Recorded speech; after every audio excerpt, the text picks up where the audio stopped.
সরকারি চাকরিতে কোটা ব্যবস্থা বাতিল করে 2018 সালে জারি করা পরিপত্র পুনর্বহাল সহ 4 দফা দাবিতে রবিবারও আন্দোলন হয়েছে রাজধানীতে।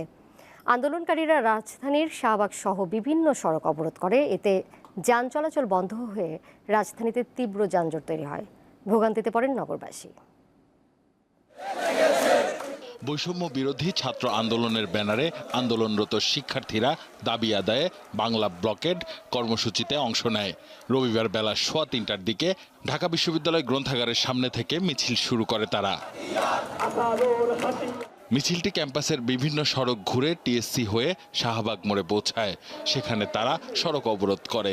মুক্তিযোদ্ধারা অস্ত্র ছাড়া অস্ত্র হাতে যুদ্ধে গিয়েছিল কিসের জন্য?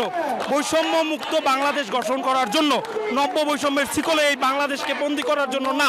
যথেষ্ট সেবা দেওয়ার সক্ষমতা না থাকে কোটার মাধ্যমে আমি যদি সংশ্লিষ্ট পদে কর্মরত হয়ে যাই, তো সেখানে তো দেশ ক্ষতিগ্রস্ত হলো। সড়কে অবস্থান নিয়ে শিক্ষার্থীরা দাবির পক্ষে বিভিন্ন স্লোগান দেয়।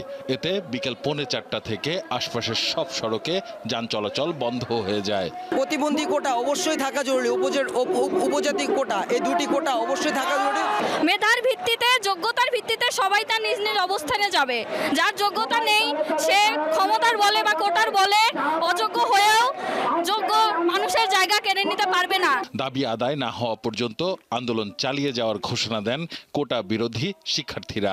ঝড় হোক, বৃষ্টি হোক, আধার রাত্রি যাই হোক, বুলেট বোমার ভয়, হামলা মামলার ভয়, পুলিশি ভয়, কোনো প্রকার ভয় শিক্ষার্থীদেরকে রাজপথ থেকে সরাতে পারবে না। 2018 সালে এমন এক আন্দোলনের পর সরকারি চাকরিতে সকল ধরনের কোটা বাতিল করে পরিপত্র জারি করা হয়। হাইকোর্ট সম্প্রতি এক রায়ে পরিপত্র বাতিল করে কোটা পদ্ধতি পুনর্বহাল করেছে।